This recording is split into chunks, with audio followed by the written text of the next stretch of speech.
Alhamisi Mei 15 mwaka 2025, mapigano makali yaliripotiwa kuzuka tena kati ya waasi wa M23 na wapiganaji wa Wazalendo katika vijiji kadhaa vya vitongoji vya Buwabo na Banyungu vilioko katika eneo la tarafa la Masisi.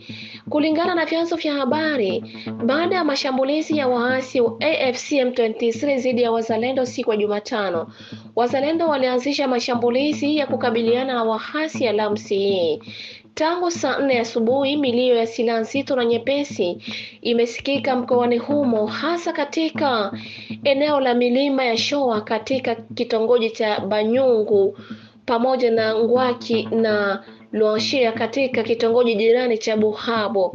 Kwa mujibu wa maafisa wa eneo hilo, waasi wa M23 waliowasili kutoka mji mkuu wa eneo la Masisi ulioko kilomita 12 kaskazini walifanya mashambulizi siku ya Jumatano na kuwaondoa wapiganaji wa Wazalendo kutoka nyadhifa kadhaa za kimkakati.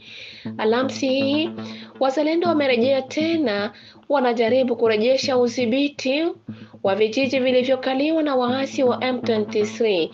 Milio mikubwa ya risasi ilisababisha hofu miongoni mwa watu na kuwalazimu wakazi wengi kukimbia maeneo salama ya karibu.